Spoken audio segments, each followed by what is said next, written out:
ബാങ്കോർ സർവകലാശാലയിലെ student debating society reform UK പാർട്ടിക്ക് വിലക്കേർപ്പെടുത്തി. വടക്കൻ വെയിൽസിലെ ബാങ്കോർ സർവകലാശാലയിലെ 177 വർഷത്തെ പാരമ്പര്യമുള്ള ഡിബേറ്റിംഗ് ആൻഡ് പൊളിറ്റിക്കൽ സൊസൈറ്റിയാണ് വിവാദപരമായ ഈ തീരുമാനമെടുത്തത്. റീഫോം UK MPയായ Sarah Pochin, campaigner Jack Anderton എന്നിവർ വിദ്യാർത്ഥികളുമായി സംവദിക്കാൻ അനുമതി ചോദിച്ചിരുന്നു. എന്നാൽ സൊസൈറ്റി ഈ ആവശ്യം കർക്കശമായി നിരസിച്ചു. വംശീയത, ട്രാൻസ്ഫോബിയ, ഹോമോഫോബിയ എന്നിവയോട് സൊസൈറ്റിക്ക് സഹിഷ്ണുതയില്ല എന്നതാണ് ഇതിന് കാരണമായി അവർ വ്യക്തമാക്കിയത്.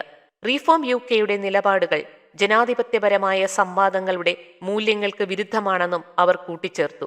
ഒരു ഡിബേറ്റിംഗ് സൊസൈറ്റി ചർച്ചകളെ ഭയപ്പെടുന്നത് എന്തിനാണ് എന്ന ചോദ്യവുമായി റീഫോം UK നേതൃത്വവും രംഗത്തെത്തിയിട്ടുണ്ട്. റീഫോം UKയുടെ പോളിസി മേധാവി സിയ യൂസഫ് ഇതിനെതിരെ രൂക്ഷമായാണ് പ്രതികരിച്ചത്.